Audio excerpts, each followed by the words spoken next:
Dealing with lap traffic is important to racers. Some series make them move out of the way, other series put the onus on the leaders to get by them in a clean way, and some series just flag them off the racetrack. The choice is a value statement as much as anything else, and the way that each series chooses to deal with lap traffic can have effects that go much deeper than just a couple of karts in one race. Let's get into it.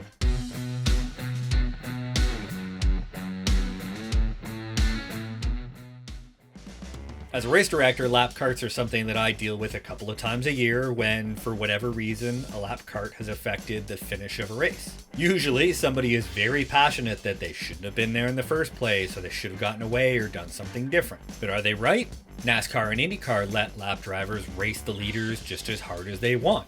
In Formula 1, when you get the blue flag, the driver must move out of the way as soon as possible, as safely as possible, to let those leaders by. In IMSA and ELMS, the driver getting the blue flag is actually expected to maintain the racing line and be predictable.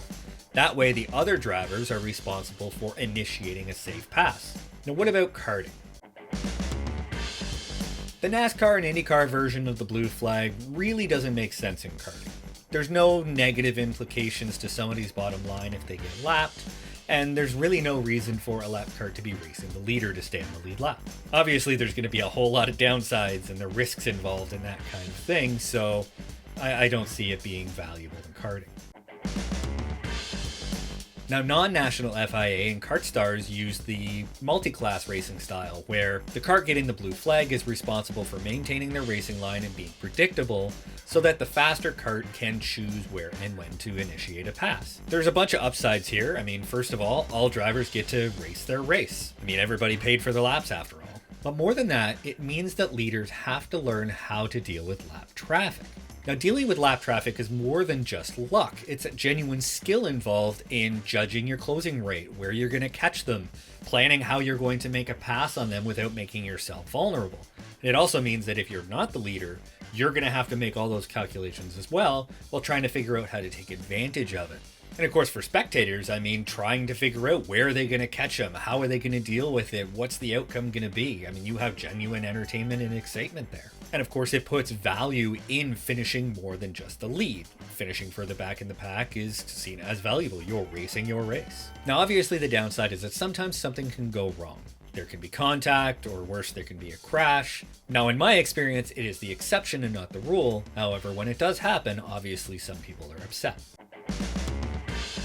Divisional CKNA, lower level USPKS, and SCUSA. These events require that the driver getting the blue flag yield the position to the leaders. Now, very similar to how F1 handles things. The upside is that the race for the win is very likely not going to be influenced by lap traffic. It reduces the chance of crashes, which is good, and like I said, this is generally how people just sort of assume things are going to be, so it's very easy to implement with drivers. For the downsides, for one, it puts the onus of tracking the closing rates on the driver ahead instead of the driver behind. Not only does this slow them down even more, but it takes their attention away from the track in front of them. I've had to make pass under yellow calls at least half a dozen times when the kart about to be lapped lost control and made a mistake, and then second place made a move under the yellow. Now that affects things just as much as anything else. Two is that it takes skill away from the drivers racing for the win.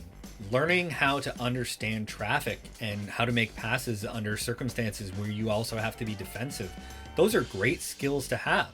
The decisions that you make in those situations are critical. And once again, I have seen on numerous occasions drivers throw away wins because they made bad decisions on how to deal with lap traffic. But of course, lap traffic is also an effective way to gain a position. And if you have better skills than the driver in front of you, you can turn that into a passing opportunity. Another thing is that it's also boring. I mean, the amount of excitement that is built up as the leaders start catching lap traffic is a real thing. This is at least partially lost in a series where they're supposed to get out of the way. And lastly, it interferes with the races that are happening further back in the pack.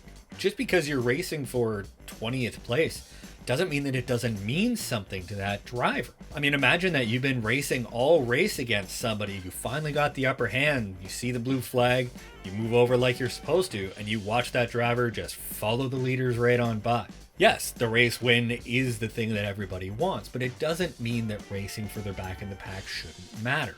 Value in other positions matters, but we'll get more into that in a minute. National SCUSA, USPKS, CKNA, and major FIA races all use some way of having the lap carts flagged off track. Usually it's some combination of a blue flag and a red flag, or a blue flag with a red X. It is essentially a black, except your only crime was going too slowly. The upside for these series is that lap traffic becomes a non-factor in the win. But the downsides are all the same as with trying to force a driver's out away, but amplified. There is no chance of having to deal with lap traffic or learning those skills. Or if you've developed those skills, there's no opportunity to ever use them. Lap traffic is never going to be involved in the race. It definitely takes the opportunity away for exciting moments where they can play a factor. And this is the thing that I said I would bring up earlier. If the race for the win is the only thing that matters, then why would you bother racing for 5th or 10th or anything? If the win is all that matters, none of the other positions matter.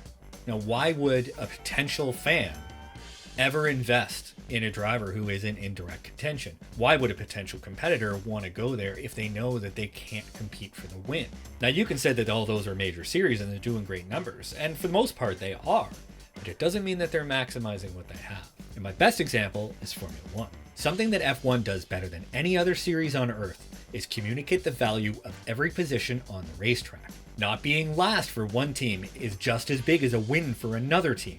Now in karting, just like any other series, though probably more so, everybody needs to feel that what they're doing is valuable, that there's a reason to keep fighting, to try and get a little bit better. The simple fact is, the vast majority of people are never going to win a race. But that doesn't mean that finishing in the top 10 when you're normally in 12th shouldn't matter. It should be valuable, it should be celebrated. Because if it's valuable, then it's something people want to be a part of. No matter how a series chooses to deal with lap traffic, they need to do so with a fully conscious understanding of what the pros and cons of that process are. Now, it should be clear at this point which one I think is best, but I don't make the decision on what goes in the rulebook. I just enforce it and hope that the people who decided what's in it had a plan. But what do you think? What should your series be doing with lap traffic? Do you like the rules that they have? Do you think it should be changed? Let me know down below. Make sure you like, share, comment, subscribe, of course, do all those wonderful things, and I will see you at the racetrack.